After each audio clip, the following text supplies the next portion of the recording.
శుక్లపక్ష ఏకాదశి తిథి శనివారం నవంబర్ 1వ తేదీ ఉదయం 9:12 ప్రారంభమై నవంబర్ 2వ తేదీ ఉదయం 9:32 ముగుస్తుంది. రాబోయే ఏకాదశి ప్రబోధిని ఏకాదశి.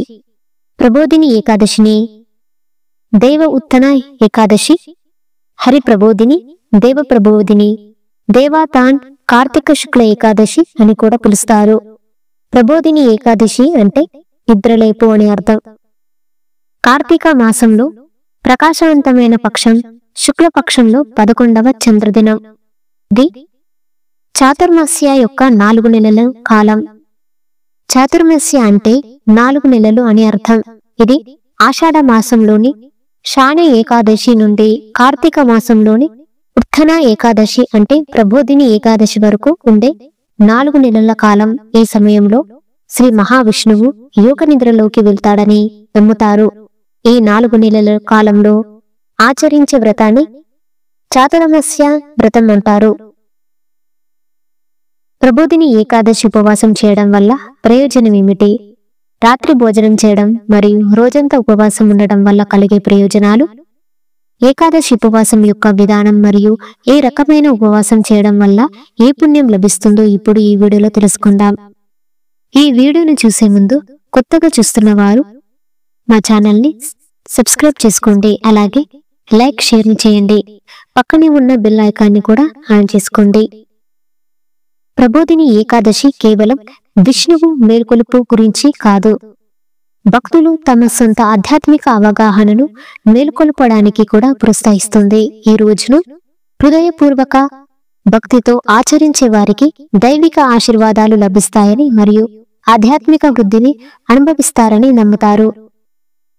ఏకాదశి వైష్ణవ సంప్రదాయాలలో చాలా ముఖ్యమైనది. ఈ రోజున భక్తులు ప్రధానంగా విష్ణువుని పూజిస్తారు.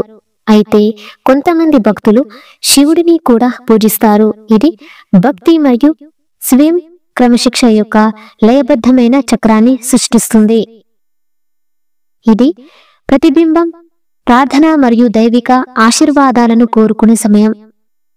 ప్రజలు ఏకాదశిని దేవునితో అనుసంధించడానికి ఒక మార్గాన్ని చూస్తారు. ఒక సాధారణ సంవత్సరంలో 24 ఏకాదశులు ఉంటాయి. కానీ అదనపు చంద్రమానం మాసం చేర్చబడినప్పుడు ఈ సంఖ్య 26కి పెరుగుతుంది.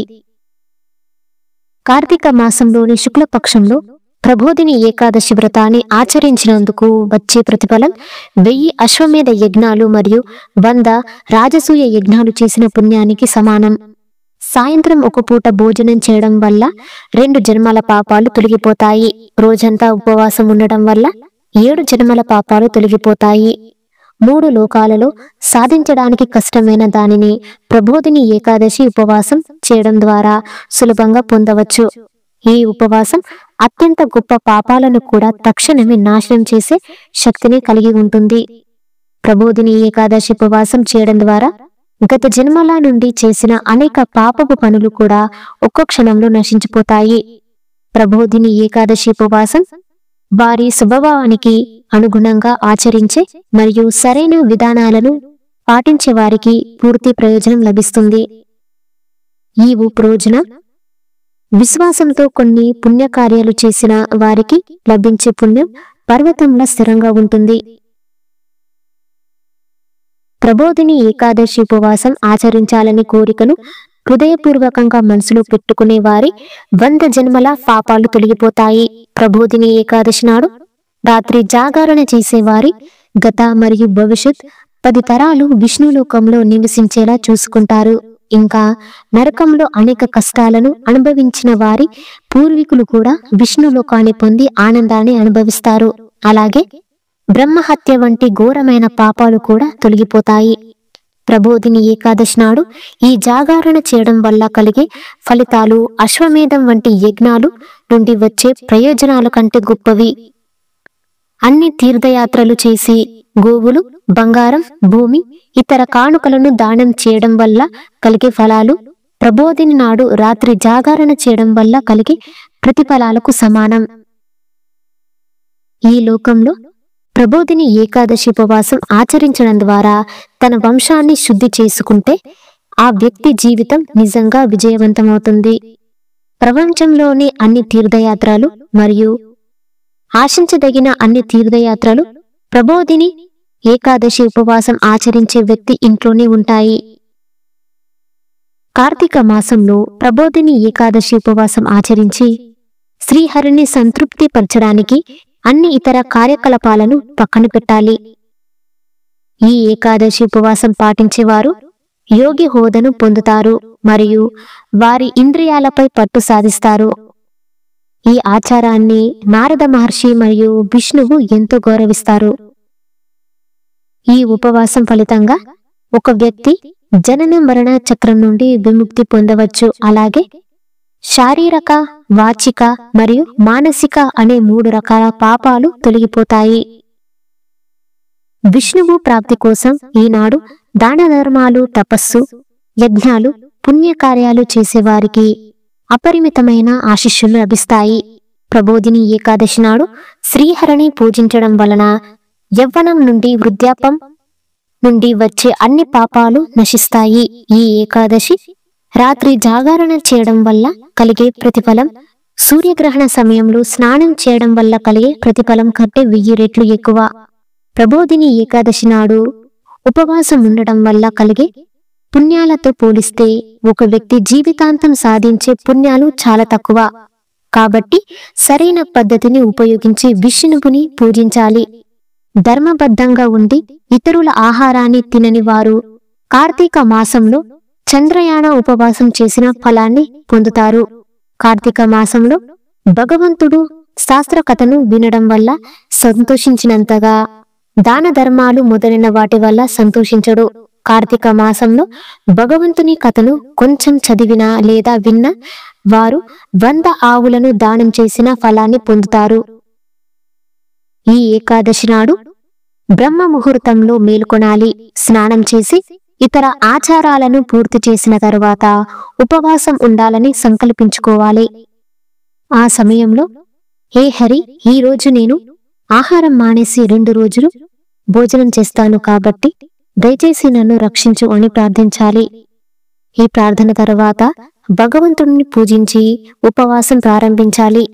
రాత్రి భగవంతుని దగ్గర పాటలు పాడటం, సంగీతం వాయించడం, కథలు, కీర్తనాలు చెప్పడంలో నిమగ్నమై ఉండాలి. ప్రబోధిని ఏకాదశి నాడు అనేక సుగంధ పుష్పాలు, తులసిమాల, ధూపం మరియు క్షీరాన్నం, పండ్లు, ఇతర నైవేద్యాలతో స్వామిని పూజించాలి. శంఖపు నీటితో భగవంతునికి సమర్పించాలి. దాని ఫలం తీర్థయాత్రలు మొదలైన వాటికంటే 1,000,000 రెట్లు ఎక్కువ. కార్తీక మాసంలో తులసి మాతతో స్వామిని పూజించేవారి 10,000 జన్మల పాపాలన్నీ నశిస్తాయి. ఈ మాసంలో శ్రీ తులసిదేవిని చూసిన, తాకిన, ధ్యానం చేసిన, జపించిన, మొక్కిన లేదా సేవ చేసేవారు 1000 కోట్ల యుగాల పాటు విష్ణువు నివాసంలో నివసిస్తారు. తులసి మొక్కను నాటిన వారు, వారి వంశంలో జన్మించిన వారు ప్రళయం ముగింపు వరకు అంటే విశ్వలయ ముగింపు వరకు విష్ణులోకంలో నివసిస్తారు. కదంబ పుష్పాలతో భగవంతుణ్ణి పూజించేవారు యమరాజు బాధలను అనుభవించరు. అన్ని కోరికలను తీర్చే విష్ణువు కదంబ పుష్పాలను స్వీకరించడానికి చాలా సంతోషిస్తాడు. ఈ పుష్పాలతో విష్ణువుని పూజించడం కంటే గొప్పది మరొకటి లేదు. అగస్త్య పుష్పాలు, అశోక పుష్పాలు, బకుల పుష్పాలు, కమల పుష్పాలు, బంగారు కేతకి పుష్పాలను మరియు బిల్వ ఆకులు, జమ్మి ఆకులు, దుర్వగడ్డితో చివరిగా చంపక పుష్పాలతో విష్ణువుని పూజించేవారు అనంతకాలం పాటు దుఃఖం నుండి రక్షించబడతారు. ఈ రోజున కదంబ వృక్షం మరియు లేదా కడిమి చెట్టును పూజించడం కూడా చాలా మంచిది.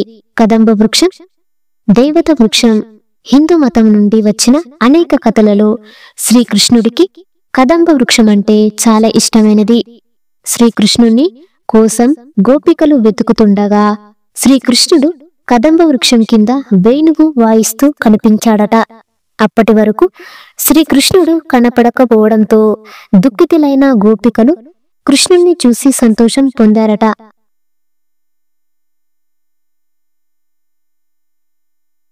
ప్రబోధిని ఏకాదశి రోజున తులసి వివాహం జరిపించడం ఒక ముఖ్యమైన ఆచారం. తులసిని లక్ష్మి స్వరూపంగా, శాలిగ్రామాన్ని విష్ణువు స్వరూపంగా భావించి వీరిద్దరిని వివాహం బంధంతో ఏకం చేస్తారు. శ్రీమద్ భగవద్గీతలో అధ్యాయం 17, 8, 9, 10 శ్లోకాలలో వివిధ ఆహారాలు ప్రజలపై వేర్వేరు ప్రభావాలను చూపుతాయని శ్రీకృష్ణుడు పేర్కొన్నాడు. సాత్వికులు అంటే జ్ఞానులు అని అర్థం. సాత్వికులు రసవంతమైన మరియు పోషకమైన ఆహారాన్ని ఇష్టపడతారు. ఇది మీ జీవితానికి ఆరోగ్యం, శక్తి, తేజస్సు, ఆనందాన్ని జోడిస్తుంది.